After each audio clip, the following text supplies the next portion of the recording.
What I'd like to do is just ask Arash a couple of questions to get the ball rolling, and then we'll be opening it up to questions from the audience.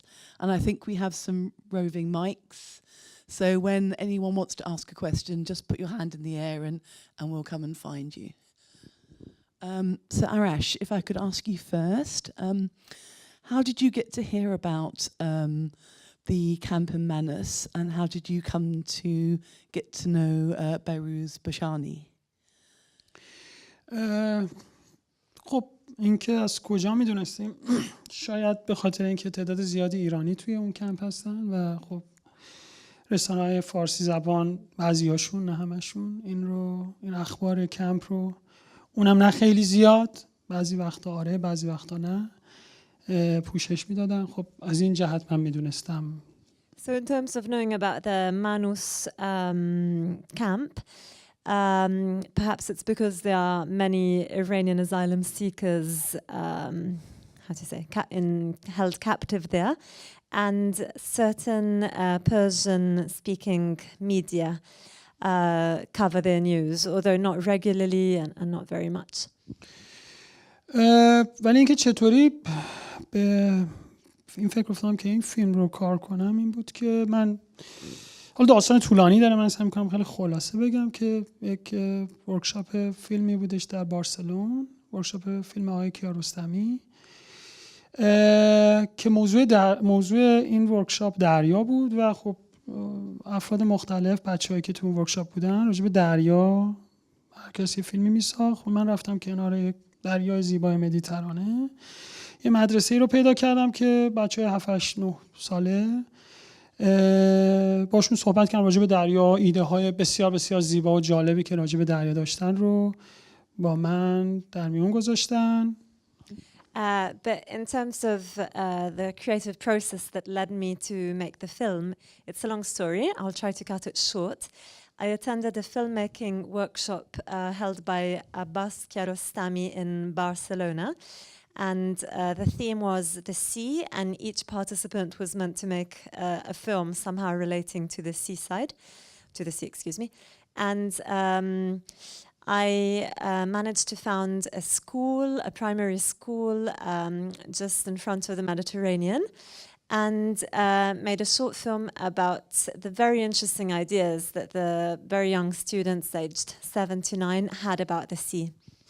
و در راه بازگشت به خونه از ورکشاپ خب خیلی این خبرهای زیادی بودش. من مثلا اومدم خونه، اصلا فکر می‌کنم همون موقع من مثلا اخبار رو که گوش دادم خیلی خبر بود راجع به همین بحث، مثلا افرادی که از طریق مدیترانه دارن میان و قایقشون چپ میکنه و بچه‌هایی که میمیرن، پدرهایی که میمیرن، خانواده‌هایی که عزیزی رو از دست میدن.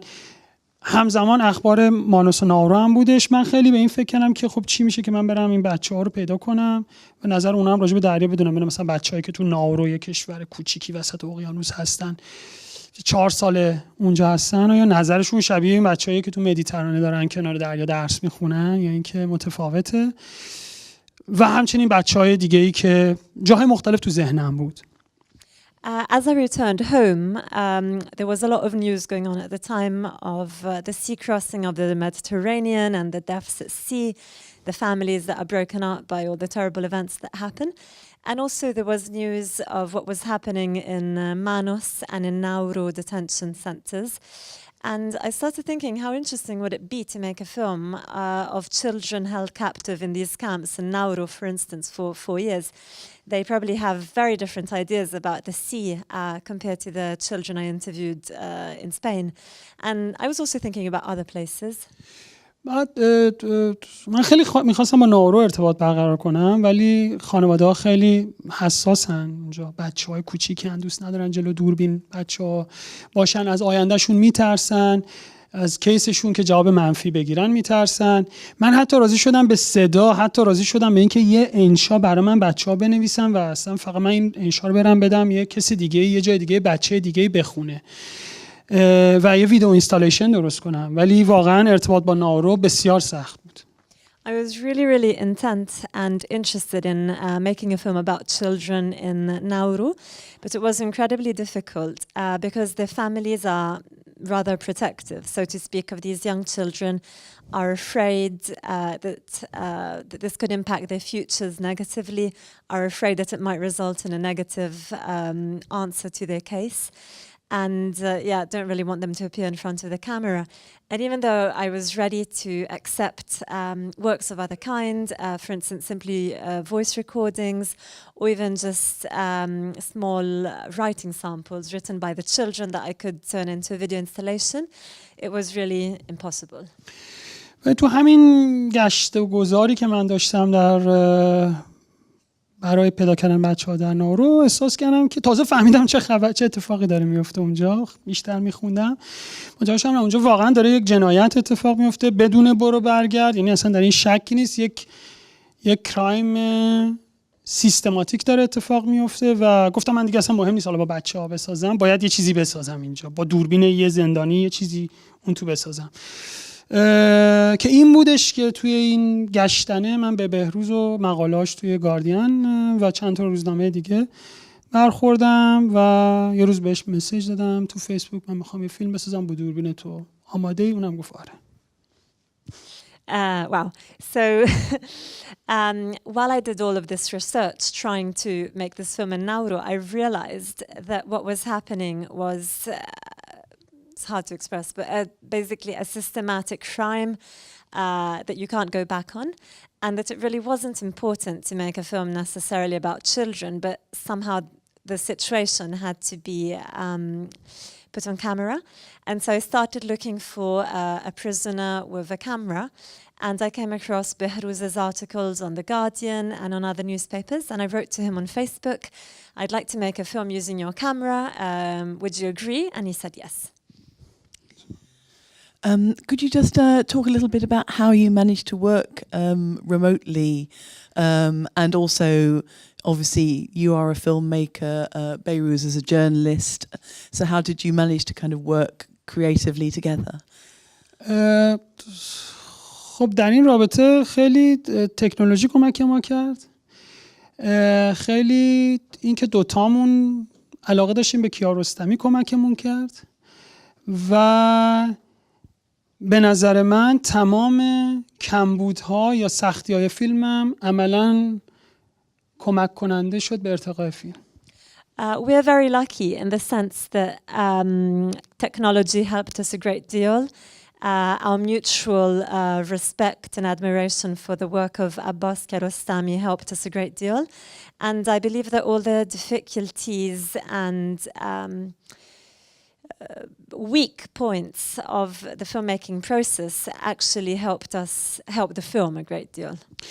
بخوام مثال بگم، ما خب اینترنت، سرعت اینترنت در مانوس، یعنی اونا که اینترنت ندارن، سیگنال در ایر دارن و خب خیلی سرعت اینترنت پایینه. من و بهروز شروع کردیم صدا فرستادن برای هم دیگه. اگر اینترنت سرعتش بهتر بود شاید ما با هم اسکایپ می‌کردیم.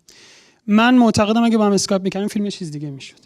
ما وایس مسیج برای هم می‌فرستیم. یه وایس مسیج یه دقیقه، اون یه دقیقه، من یه دقیقه، اون یه دقیقه، من 30 ثانیه، اون یه دقیقه یا 2 دقیقه یا هر چی.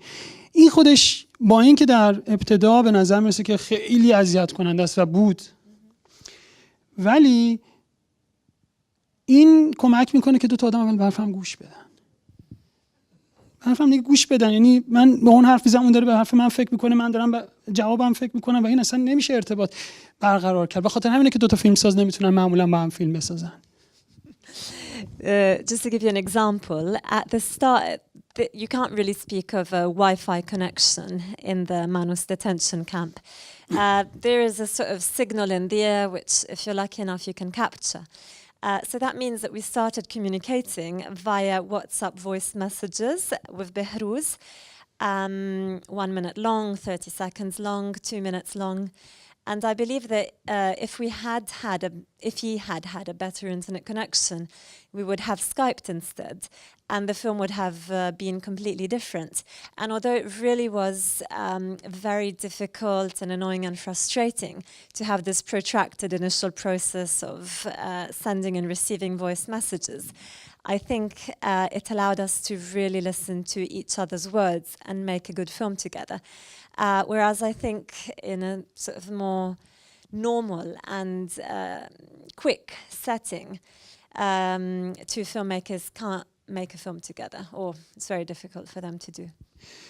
و خب حالا خیلی سخته گفتن اینکه چه شکلی فیلم ساخته شد. ما بیشتر از 10,000 دقیقه وایس مسیج داشتیم در اون دوره‌ای که فیلم رو با هم می‌ساختیم. It's very difficult to explain really how the whole process worked. It might suffice to say that we have over 10,000 minutes of voice messages.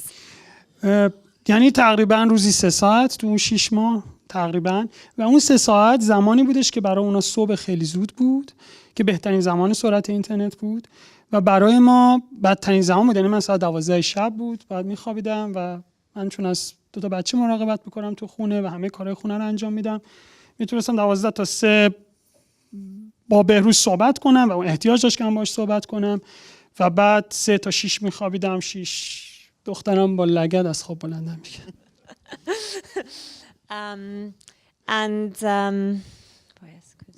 So that means an average of 3 hours a day over 6 months, which coincided with very early morning for Behrouz, because that's the time with the strongest internet signal in Manus, and with the worst possible time in my own life, about 12 a.m.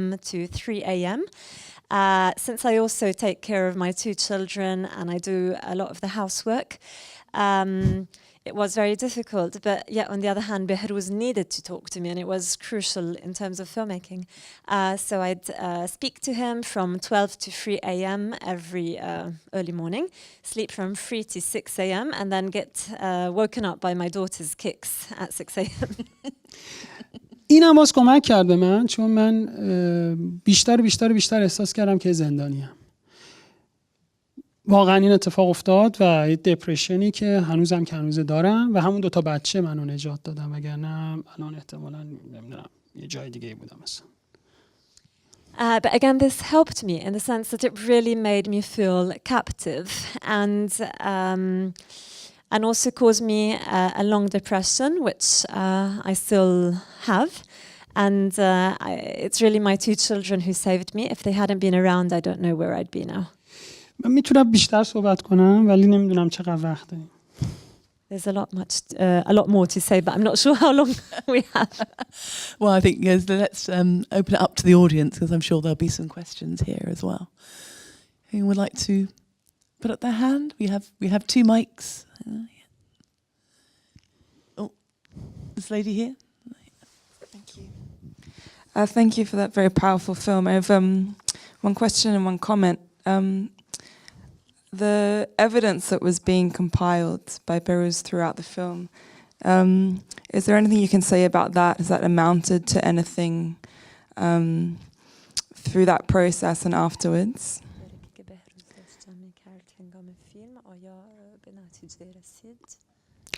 And just نه واقعیتش اصلا این بهروز بیشتر از 1 میلیون سند داره. شما اینو نمیدونید. 1 میلیون سند داره. در گاردین یه سریاش چاپ شده که دارن اینا به صورت سیستماتیک شکنجه میدن مردم. خودش وقتی که داشت اینو چاپ میکرد میگفت واو الان یه سری مدرک میاد بیرون میزنه پدر دولت استرالیا رو در میاره و بعد چاپ شد و هیچ کس صداش در نمیاد. یعنی فیلم صداش تا حالا از هر چیزی بیشتر بوده. از اون 1 میلیون الکی عدد بزرگ نمیگم، واقعا 1 میلیون مدرک داره. To tell the truth, no, sadly the evidence hasn't amounted to anything, and we're talking, this is not in the film, but we're talking of 1 million documents, seriously. And a few of them have been published on The Guardian, and I remember Behrouz every time would tell me, I got some new documents and they're going to be sensational and completely destroy Australia's reputation. But sadly that has not been the case so far, and if anything the film has been much more instrumental in attracting attention. فیلم از من حالا نمیخوام اغراق کنم ولی واقعیتش اینه که گویا به نظر میرسد که زبان سینما از امنستی و اگر امنستی کاری کرده باشه از امنستی و از تمام مدافعان حقوق بشر و اینها قوی تر بوده. یعنی اینقدر این کیس صدا داشته این فیلمه اونها نداشتن. I don't want to exaggerate, but I really believe that cinematic language has done much more in this case than Amnesty International has been able to do, and that all the human rights defenders put together have, in the sense that it really has attracted a great deal of attention. Can I just add my comment? In terms of gathering attention, I just wanted to, some of you might be interested to know that there's a demonstration happening at midday tomorrow outside Australia House, precisely in protest of Australia's incarceration policies on Papua New Guinea and in Manus Island and in Nauru. And I won't take up any more time about that, but if I have flyers here, and if anyone is interested, please come and speak to me. It's midday tomorrow at Australia House. Any more questions?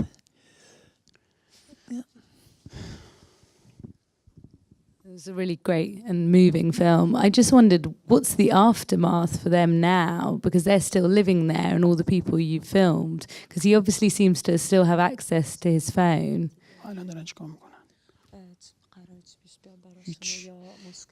هیچ اصلا نکته فیلم همینه. اونجا هیچ اتفاقی نمیفته. شما اونجا هستی و این شما اونجا هستی و هیچ اتفاقی نمیفته بدترین اتفاقه. یعنی کشتن معنی زمان برای یه آدم. زمان معنی نداره دیگه برای اون آدما. برای همینه که یکی داره تعداد خودکشی‌ها بیشتر میشه. مثلا یکی 3 هفته پیش خودکشی کرد، بعد یکی هفته پیش خودکشی کرد. حتما توی چند وقت آینده این اتفاق بیشتر میفته. زمان بی معنی شده. یعنی این بدترین شکنجه هست که شما یه کاری کنی برای آدمی زمان معنی خوش هست. که این همون استعاره که ما با چوکا در فیلم باهاش بازی کردیم که چوکا برای اونها زمان رو میگه و برای اینها شکنجه است. No, and this is the whole point of the film. The people who are in these centers are there indefinitely. Nothing happens, and I believe that's the worst form of torture, in the sense that the concept of time has been killed for them. It has no meaning anymore. And in a way, it's also the metaphor that we've really, the central metaphor of the film, that the way that these birds, Chauka, represent time for the inhabitants of the island, and yet have come to mean torture for all those kept captive. Yeah. Do you have another question? Yeah. Yes, this lady here. Yeah. I want to speak Persian because I am from از فرانسه آمدم، برای همین انگلیسی من خوب نیست. خواستم بگم که خیلی ممنون بابت این فیلم که در عین حال که سنده، ولی در این حال یک پر از زیبایی و پر از زندگیه و فکر می‌کنم شما این تضاد رو خیلی خوب بیان کردین. یعنی این یکی از مهمترین نکته‌های فیلمه، یعنی اینکه میشه در یه لحظه‌هایی دید که چجوری این زندگی ادامه داره و حتی در درون این زندان هم. حالا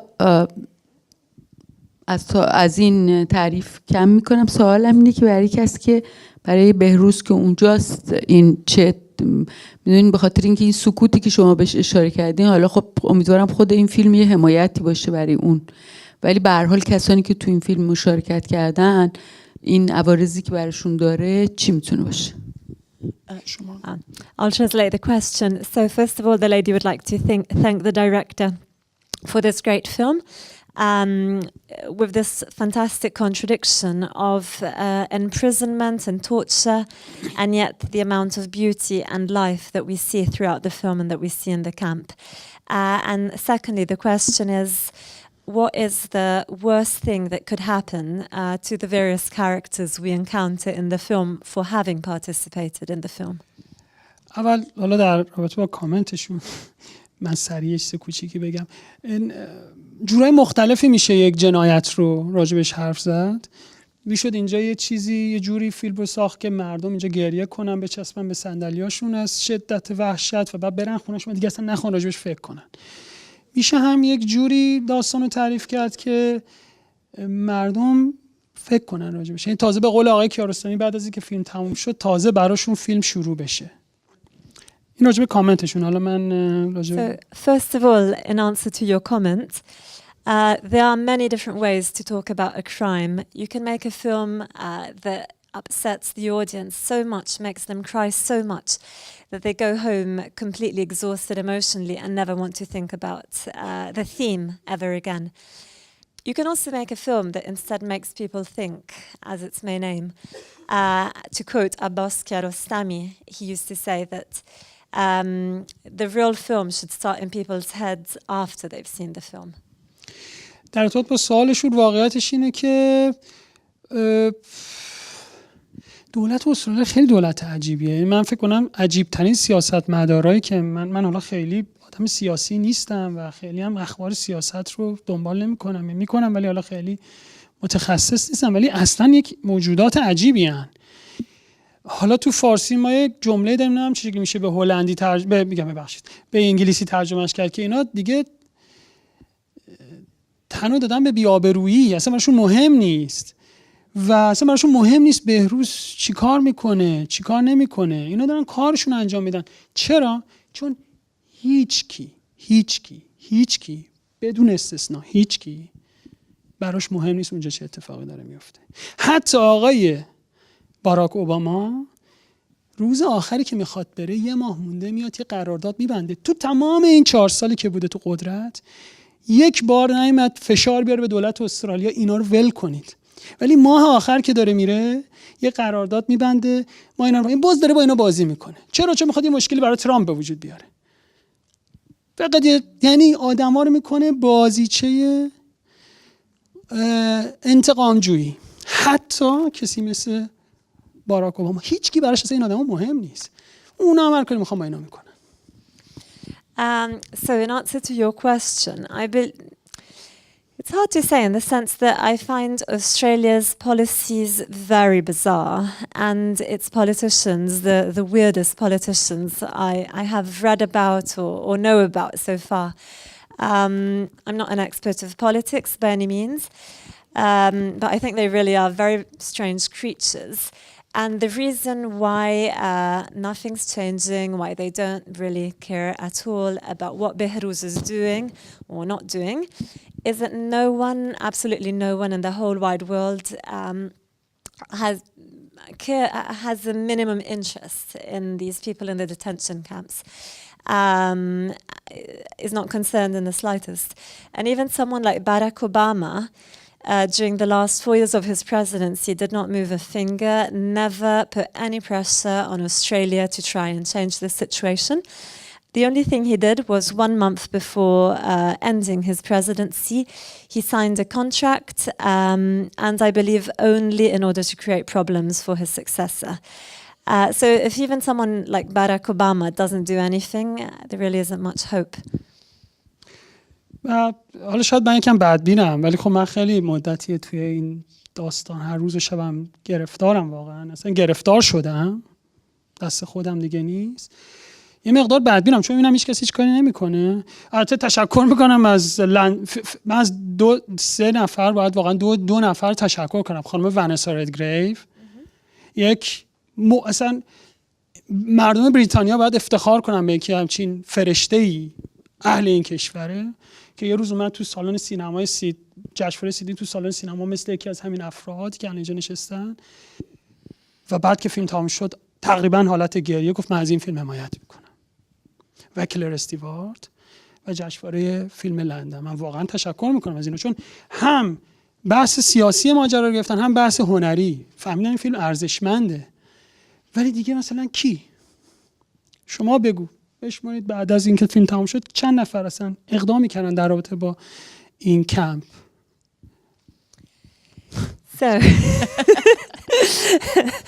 I might have become very pessimistic, but really I can't free myself of what's happening in Manus. It's not in my power anymore. I've just been completely overthrown by what's happening. There are, however, two people I would like to thank very much. The first is Vanessa Redgrave. I think the whole country of England should be proud to have such a person, such an angel. She came to the film screening at the Sydney Film Festival, seated in a normal row of the audience, like any ordinary member of the audience. And at the end of the film, she was crying. She stood up and she said, "I'm going to support this film." The second person I'd like to thank is Claire Stewart, the director of the London Film Festival and the whole London Film Festival. And I'm very grateful to both for understanding both the political and the artistic value of the film. And so yeah, there are a few people in the world who have done something, and I hope others will after the screening. I think that's a nice way to kind of wrap up. So just for kind of one last question, let's finish on a note of hope. What is the one thing you would like the kind of audiences here to take away from your film?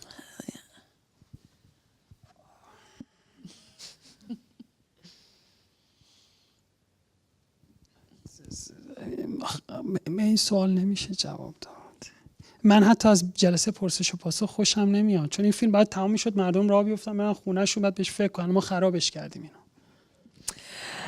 How can I answer this question? I don't even like Q&As because I'm afraid we spoiled the film for you. We should have let you go home and walk and simply think about it. I'm sure people will be thinking about it. Thank you very much. Thanks.